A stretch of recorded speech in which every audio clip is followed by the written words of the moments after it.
In this video, we are going to solve question number 1st and 2nd from exercise number 16.1, which is probability and probability distribution.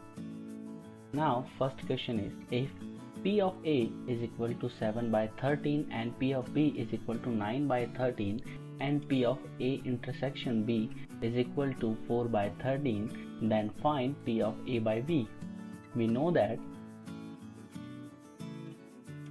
P of A by B is equal to P A and B divided by P of B. Now putting the value 4 by 13, 9 by 13 is equal to 4 by 9.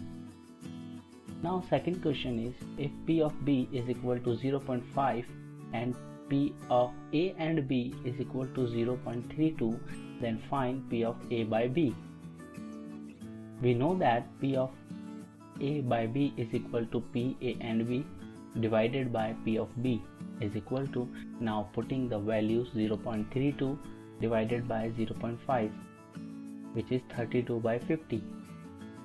To solve this, we will get 16 by 25.